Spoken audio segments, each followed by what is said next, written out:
বড় সাহস আমাকে বল মারে।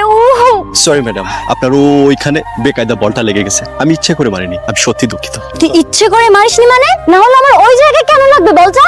তুই তুকারি করে কবি না কিন্তু, হ্যাঁ তুই তুকারি করে কলি আমার মাথা কিন্তু টকবক টকবক করে ফুটে উঠবে, তখন কিন্তু বুঝবি না। হ্যাঁ তুই তো পারি না, আরো বেশি কিছু বলা উচিত। কষিয়ে থাপ্পড় মারতে বেয়াদব।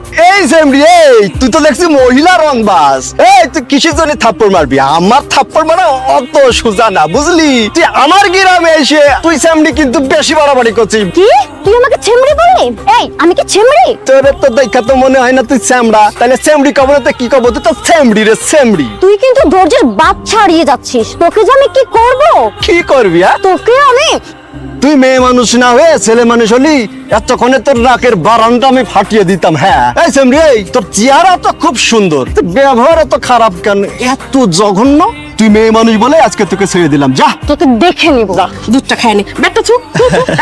এই আমি তোমার সামনেই এই দুধ খেয়ে নিচ্ছি। হ্যাঁ ব্রেক করো, একেবারে কপাত করে খাওয়াই দিল হয়ে গেল গা। এই গ্লাসে গ্লাসে দুধ আর জোড়ায় জোড়ায় ডিম, এগুলো খেয়ে তোমার পাইমেল করে দিতে সব। আমি তো ফকির হয়ে যাবো কয়দিন পর দেখতেছি। এর তো কোনো রেজাল্ট নাই, এর রেজাল্ট তো বারবার ফেল, খালি ফেল। কুলারে মাথায় উঠায় না। এই দুধ গিলাইতেছ, এটা যদি বাড়ির কোনো জীব জানোয়ার গিলাইতাম, এতদিন স্কুল কলেজ পাশ করে ভার্সিটিতে যাইতো, আর তোমার কুলায় সেই জায়গায় খেলাই রয়েছে।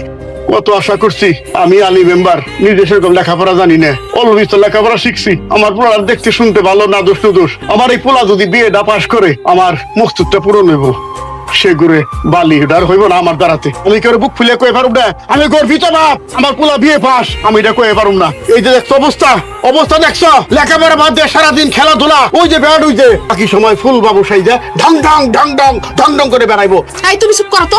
তুমি সারাটা দিন আমার পোলাটার খাওন নিয়ে খালি খোটা দিতেই থাকো। ও খাইতে কে খাই আমার গুলা শেষ করে দেয়, দরকার আমার শুদ্ধ খাই বলা, কিন্তু ফেল না পাস করতে হইব। মা আব্বা এসব কি করছে? আমি এসএসসি পরীক্ষা কয়বার ফেল করছি? মাত্র 2 বার। তারপরে আমি পাস করছি না। আই পরীক্ষা কয়বার ফেল করছি? মাত্র 2 বার, কিন্তু তারপরে কিন্তু আমার ছেলে ঠিকই পাস করছে। হ্যাঁ তোমার পোলায় যদি 100 বার ফেল করে, 1000 বার ফেল করে, তাও তুমি কইবে আমার পোলায় মাত্র 100 বার ফেল করছে, আমার পোলায় মাত্র 1000 বার ফেল করছে। ওইটা হইব না, ওরে পাস করতে হবে, একবারে বিয়ে পাস করতে হবে, আমার সব কথা। এই কথা কচ্ছ ওই বিয়ে পাশের কথা? ও আমি একবারে না, 2 বারে না, 3 বারে বা ঠিকই করবারে। আর পড়াশোনা নিয়ে এত চাপ দেওয়ার কিছু নেই। ওর লগে সুরে সুর দিও না, তালে তাল মিলাইও না। একবার না, 2 বার 3 বার করবো, ওটা হইব না।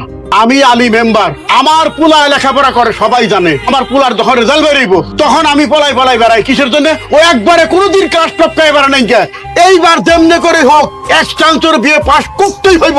আমাদের বুক ফুলে করতে পারি আমার পোলা একবারে বিয়ে পাস করছে, তা নাহলে আমি কোনো জায়গায় মুখ দাইতে পারবো না। তার জন্য আমার ছেলের যা যা করার দরকার এইটাই করুন। মাস্টার কও, প্রফেসর কও, দরকার চান্দের দেশের থেকে নিয়ে হোক, কথাটা মনে রেখো। মা আব্বা যে ব্যবস্থাই করে করুক, কিন্তু আমার পড়ালেখায় চাপ দেওয়ার ব্যবস্থা যেন না করে। মা তুই কোনো চিন্তা করিস না বাজান, সেই ব্যবস্থা আমি করব।